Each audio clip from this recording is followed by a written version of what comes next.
इतिहास का अन्य विषयों के साथ संबंध के अंतर्गत आज हम अर्थशास्त्र के साथ इतिहास के सहसंबंध, संबंध अथवा समवाय पर विचार करेंगे। सर्वप्रथम पृष्ठभूमि में हम देखेंगे कि अर्थशास्त्र व इतिहास की कार्यक्षेत्र किस प्रकार से मिलते हैं, अतः इनका संबंध किस तरह एक दूसरे पर निर्भर करता है। फिर समवाय के अवसर पर हम विस्तृत चर्चा करेंगे कि किन किन अवसरों पर अर्थशास्त्र और इतिहास आपस में संबंधित होते हैं या संबंधित हैं, और अंत में निष्कर्ष देखेंगे जिसमें समवाय पर क्या सावधानी रखनी होती है तथा निष्कर्ष के बिंदु पर हम बात करेंगे। तो आइए चर्चा करते हैं इतिहास का अर्थशास्त्र के साथ संबंध, समवाय अथवा सहसंबंध के ऊपर। पृष्ठभूमि सर्वप्रथम देख लेते हैं। अर्थशास्त्र मनुष्य की समस्त आर्थिक क्रियाओं, गतिविधियों तथा संबद्ध सिद्धांतों का अध्ययन करता है। इसके अंतर्गत जीविकोपार्जन के साधन यथा कृषि, मजदूरी, व्यवसाय, व्यापार, उद्योग, शासकीय सेवा अथवा निजी सेवा या उत्पादन और वितरण तथा इनसे संबंधित अन्य समस्त आर्थिक गतिविधियों का अध्ययन अर्थशास्त्र के अंतर्गत किया जाता है।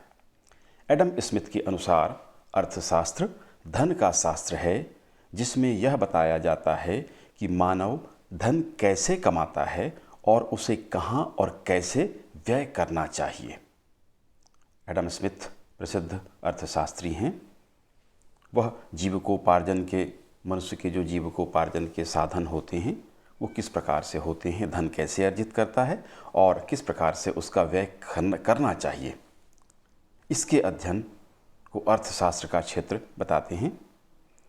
इतिहास मनुष्य के अतीत की समस्त गतिविधियों का अध्ययन करता है, जिसमें आर्थिक गतिविधियां भी स्वाभाविक रूप से सम्मिलित हैं।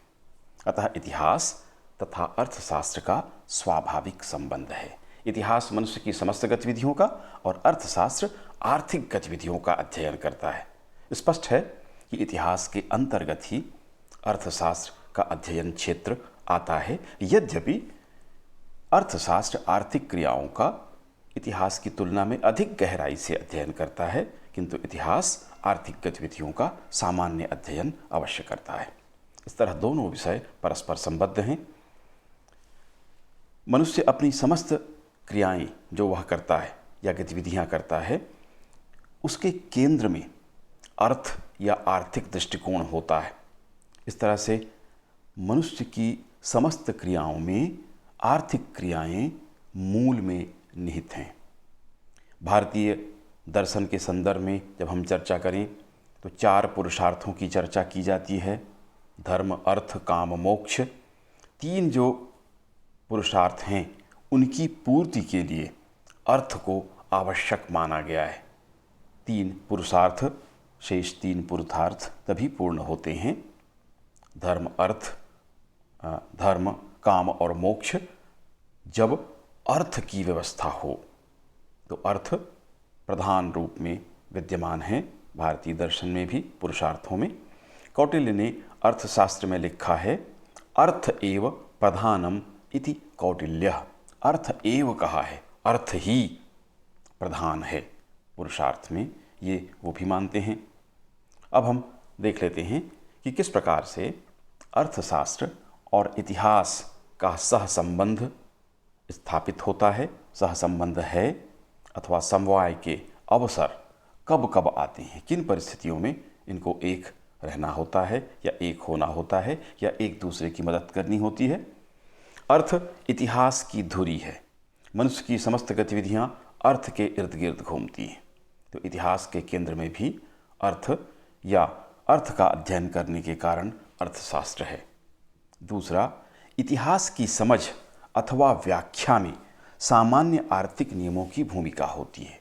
यदि आपको सामान्य आर्थिक नियमों का ज्ञान नहीं है तो आप इतिहास को भी पूरी तरह से नहीं समझ पाएंगे। जब जब आर्थिक घटनाएं घटेंगी, उसे समझने के लिए आपको सामान्य आर्थिक नियमों की जानकारी होनी आवश्यक है। इस कारण से भी इतिहास का समवाय अर्थशास्त्र के साथ होता है। जैसे मुद्रास्फीति की स्थिति हो, अपस्फीति की स्थिति हो, आर्थिक मंदी का दौर आ गया हो, ये सभी आर्थिक नियमों से संचालित होती हैं।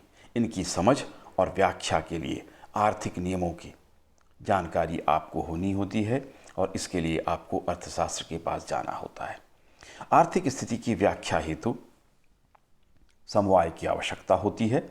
इतिहास में विभिन्न कालों में जब हम आर्थिक स्थिति की चर्चा करते हैं या उससे संबंधित किसी विषय की चर्चा करते हैं, व्याख्या अथवा विश्लेषण करते हैं, तो अर्थशास्त्र के साथ हमको संवाद कायम करना होता है, तभी हम इन घटनाओं को अच्छी तरह से समझ और समझा सकते हैं अथवा अध्ययन कर सकते हैं। आर्थिक प्रश्नों के उत्तर हेतु समवाय आवश्यक होता है। इतिहास में जब आर्थिक प्रश्न उत्पन्न होते हैं, इन परिस्थितियों में अर्थशास्त्र के साथ संवाद करना आवश्यक होता है। जैसे विश्व की आर्थिक मंदी की स्थिति हो, मुद्रास्फीति की स्थिति हो, महंगाई बढ़ने की स्थिति हो, इस तरह से आर्थिक प्रश्न जब उत्पन्न होते हैं और स्वाभाविक रूप से सामान्य परिस्थितियों में भी कई प्रश्न अनुत्तरित रह जाते हैं यदि हमें इतिहास के नियमों की जानकारी न हो। इंग्लैंड की घटना है, महारानी को यह बात समझ में नहीं आई कि उन्होंने नए सिक्के चलाए थे किंतु वह चलन में नहीं थे। ग्रेसम नाम का अर्थशास्त्री उनके दरबार में था, अर्थमंत्री था। उससे उन्होंने सवाल पूछा कि हमने जो नए सिक्के चलाए हैं वो चलन में क्यों नहीं है। ग्रेसम ने उसका उत्तर दिया था कि बुरी मुद्रा अच्छी मुद्रा को चलन से बाहर कर देती है। यदि इन आर्थिक नियमों की जानकारी न हो तो ऐसे प्रश्न अनुत्तरित रह जाते हैं। स्वाभाविक प्रवृत्ति है प्रत्येक व्यक्ति में, हम में भी, कि कोई भी अच्छा नोट, अच्छी मुद्रा अगर हमारे पास है तो हम उसको बचा के रखते हैं और बुरी मुद्रा, जो नोट फटा हो, उसको हम बाजार में चलाने का प्रयास करते हैं। अच्छे नोट को, अच्छी मुद्रा को हम बचाते हैं। इस कारण से चलन में हमेशा बुरी मुद्रा या खराब स्थिति वाली मुद्रा चलती है या नोट चलते हैं। ये आर्थिक समाधान उनके द्वारा किया गया। तो सामान्य आर्थिक प्रश्नों के उत्तर भी अगर हमको चाहिए इतिहास में उसकी व्याख्या के लिए, तो इसके लिए अर्थशास्त्री होना तो आवश्यक नहीं है, किंतु अर्थशास्त्र के सामान्य नियमों का ज्ञान होना अवश्य आवश्यक है। ऐतिहासिक समस्याओं के विश्लेषण में भी विभिन्न ऐतिहासिक समस्याएं जब उत्पन्न होती हैं, उसके विश्लेषण में अर्थशास्त्र का संवाद इसलिए जरूरी हो जाता है कि प्रत्येक समस्या के पीछे आर्थिक कारण महत्वपूर्ण कारणों के रूप में होते हैं और उनके अध्ययन के लिए अर्थशास्त्र का सहयोग आवश्यक होता है। यथा आर्थिक मंदी की स्थिति 1929, बेरोजगारी, महंगाई, मजदूर असंतोष आदि, जब इस तरह की समस्याएं उत्पन्न होती हैं, उनका जब हम विश्लेषण करते हैं तो अर्थशास्त्र से समवाय आवश्यक होता है। सामाजिक परिवर्तनों के अध्ययन में, इतिहास में जब सामाजिक परिवर्तन का अध्ययन किया जाता है, यद्यपि उसके पीछे सामाजिक कारण भी होते हैं, किंतु धुरी के रूप में आर्थिक कारण महत्वपूर्ण कारणों के रूप में होते हैं। अर्थशास्त्र के साथ संवाद इन परिस्थितियों में जब सामाजिक परिवर्तन हों, उनका हम अध्ययन करते हैं तो आवश्यक हो जाता है। मार्क्सवाद के अध्ययन हेतु संवाद आवश्यक होता है। यह तो सीधे सीधे अर्थशास्त्र का ही विषय है। मार्क्स के द्वारा इतिहास की आर्थिक व्याख्या भी की गई है। उसको यदि समझना हो, आर्थिक व्याख्या किस प्रकार से उन्होंने की, इतिहास को कालक्रम में उन्होंने बांटा और भविष्यवाणी भी की कि आगे इतिहास में भविष्य में क्या होगा, तो मार्क्सवाद के अध्ययन के लिए अर्थशास्त्र के साथ संवाद आवश्यक होता है। एक प्रमुख विचारधारा है जिसने दुनिया को बड़े पैमाने पर प्रभावित किया है। आर्थिक विचारों के अध्ययन हेतु इतिहास में जब आर्थिक विचारकों का या महापुरुषों का कहें हम अध्ययन करते हैं, जैसे महात्मा गांधी जी के आर्थिक विचार, मार्क्स के, दीनदयाल उपाध्याय के, राम मनोहर लोहिया के, पंडित नेहरू के, बर्कले, नरेंद्र देव, अगस्ट काम्टे, इन सब के जब आर्थिक विचारों की चर्चा करनी होती है तो हमें अर्थशास्त्र के साथ समवाय स्थापित करना होता है, तब ये बातें ज़्यादा स्पष्ट हो पाती हैं। प्राचीन काल की आर्थिक स्थिति के अध्ययन हेतु भारत के संदर्भ में हम कह सकते हैं, या विश्व के संदर्भ में भी इसका अध्ययन किया जा सकता है कि पाषाण युग में कैसी आर्थिक स्थिति थी। आखेट संग्राहक था, आखेट करना और संग्रह करना उसकी प्रवृत्ति थी, किस तरह से वह जी रहा था। सिंधु घाटी की सभ्यता का काल भारत में, विश्व के संदर्भ में मेसोपोटामिया, नील नदी की सभ्यता, भांगो की सभ्यता, इनका जब विकास हुआ तो किस तरह का उनका आर्थिक जीवन था। कृषि और पशुपालन किस प्रकार से प्रारंभ हुआ।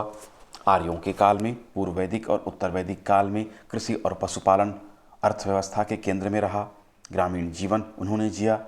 इन सभी का अध्ययन आर्थिक जीवन का जब हम प्राचीन काल में करते हैं भारत या विश्व के संदर्भ में, तो हमको अर्थशास्त्र के साथ संबंध स्थापित करना होता है। इसी प्रकार मध्यकालीन आर्थिक स्थिति के अध्ययन जब हम करते हैं भारत के संदर्भ में और विश्व के संदर्भ में, किस प्रकार से कृषि और पशुपालन के साथ व्यापार का विकास हुआ, उद्योग आदि किस स्थिति में थे, स्वदेशी और विदेशी व्यापार किस प्रकार से थे। भारत के संदर्भ में हम देखते हैं या विश्व के संदर्भ में भी ये सत्य है, विभिन्न आक्रमणकारियों ने, विशेषकर मुस्लिम आक्रमणकारियों ने, जैसे भारत में अरब आए, उन्होंने भारत पर आक्रमण किया। महमूद गजनबी जिसने 17 बार भारत पर आक्रमण किया था, प्रसिद्ध है। मोहम्मद गोरी, मंगोलों के आक्रमण, लूटपाट की कैसी स्थिति यहाँ पर निर्मित हुई, इन सब का जब अध्ययन करते हैं, उनके कारण और प्रभावों पर चर्चा करते हैं, तब हमें अर्थशास्त्र के साथ समवाय स्थापित करना होता है।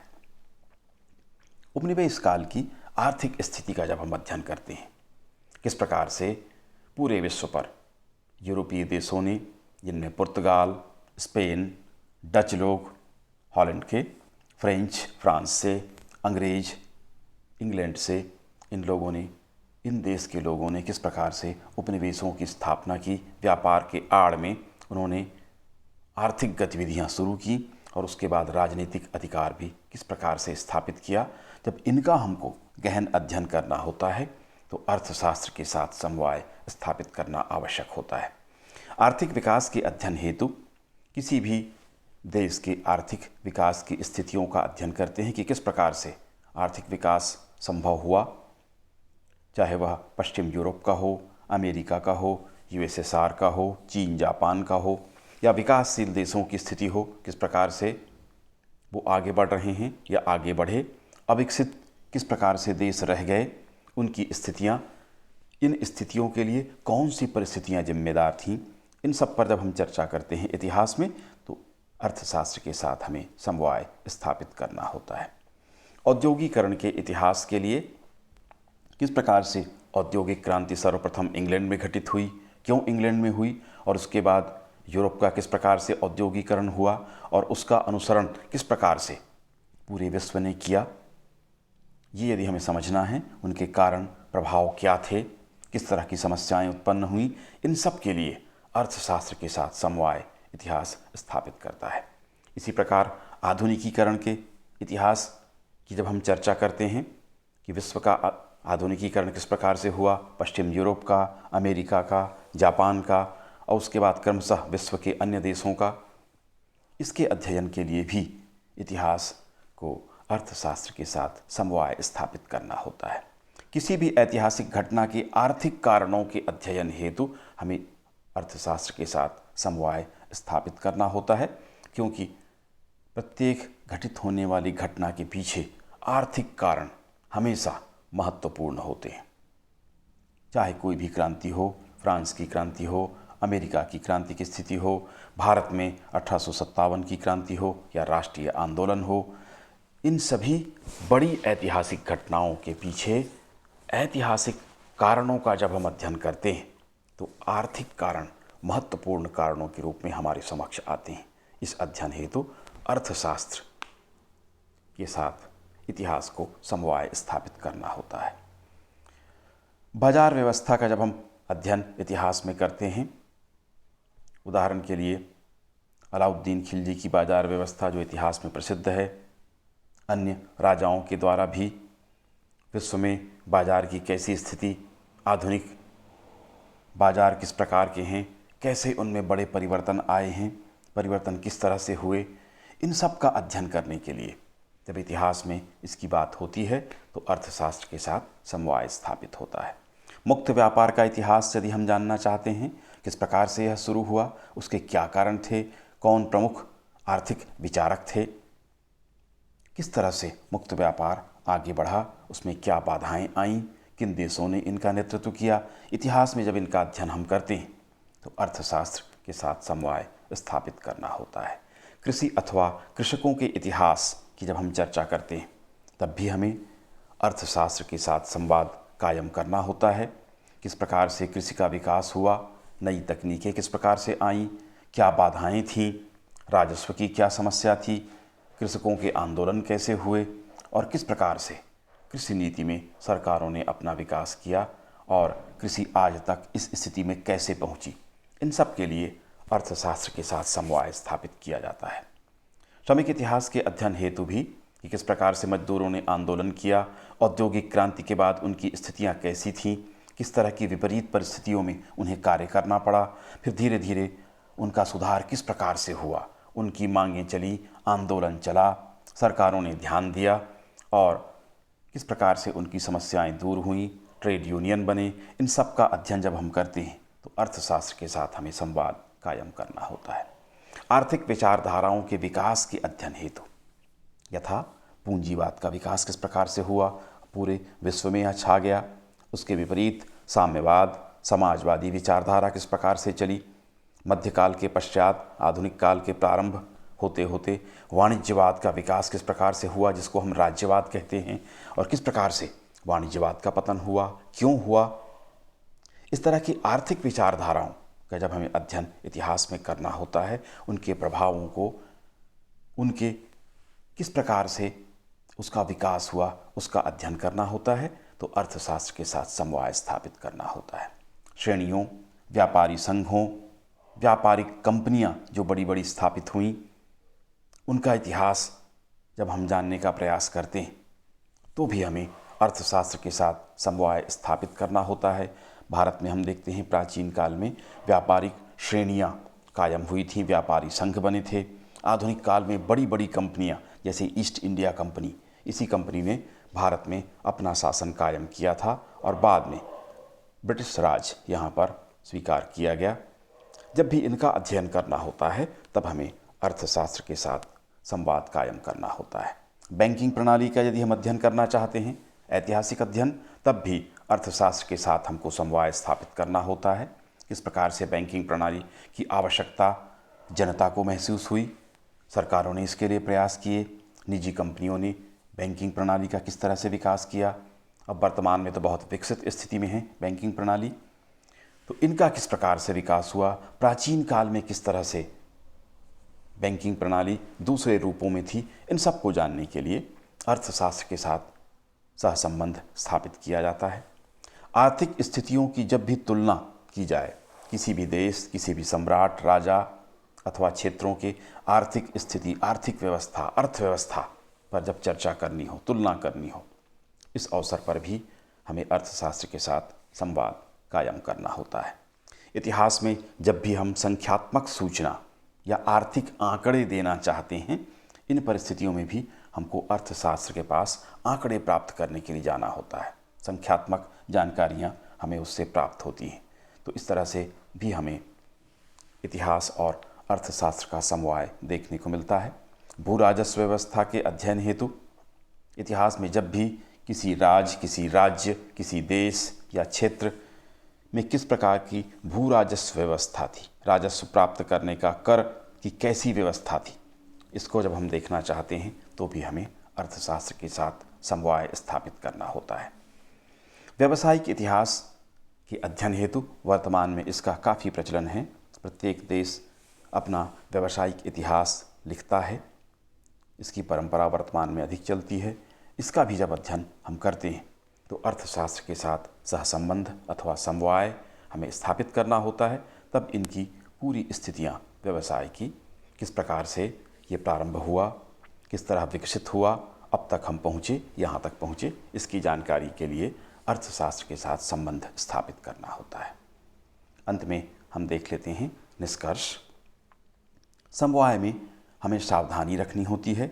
तुलना का जो स्तर, दो अर्थव्यवस्थाओं की, दो देशों या दो राजाओं की तुलना आर्थिक स्थिति की यदि हम कर रहे हैं, कृषि की, व्यापार की तुलना कर रहे हैं, या सरकार द्वारा की जाने वाली आर्थिक नीति, अपनाई जाने वाली आर्थिक नीति की तुलना करते हैं तो वो समान स्तर के, समान समय के होने चाहिए। ये सावधानी हमको रखनी चाहिए और विषयों की सीमा का भी ध्यान रखना होता है। समवाय जब हम स्थापित करते हैं तो ये सावधानी होनी चाहिए।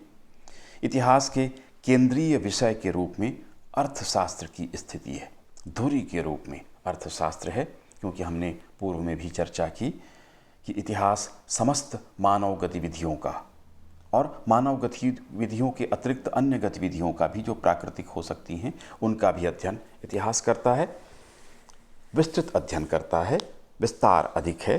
किंतु अर्थशास्त्र आर्थिक गतिविधियों का अध्ययन करता है। स्वाभाविक रूप से दोनों का संबंध है, किंतु जितने भी गतिविधियां मानव करता है उन गतिविधियों में अर्थव्यवस्था या अर्थ प्रमुख, उसके मन में, मानव के मन में अर्थ प्रमुख भूमिका निभाता है। उसका दृष्टिकोण आर्थिक सर्वप्रथम होता है। इस कारण से अर्थशास्त्र केंद्रीय स्थिति में है इतिहास के विषयों के अंतर्गत या उसके अध्ययन के विषयों के अंतर्गत। जानसीले के अनुसार अर्थशास्त्र के बिना इतिहास नींव रहित है, इतिहास के बिना अर्थशास्त्र फलहीन है। प्रसिद्ध कथन है, स्वीकार किया जाता है। वर्तमान में आर्थिक इतिहास का लेखन महत्वपूर्ण हो गया है। सभी देश अपने देशों के आर्थिक इतिहास का लेखन कर रहे हैं। सामान्य तौर पर पूर्व में राजनीतिक इतिहास पर अधिक महत्व उसको दिया जाता था, उसका महत्व अभी भी है, किंतु आर्थिक दृष्टिकोण से इतिहास का लेखन एक महत्वपूर्ण विधा के रूप में विकसित हो रहा है। अतः इतिहास और अर्थशास्त्र का संवाद अत्यंत महत्वपूर्ण है।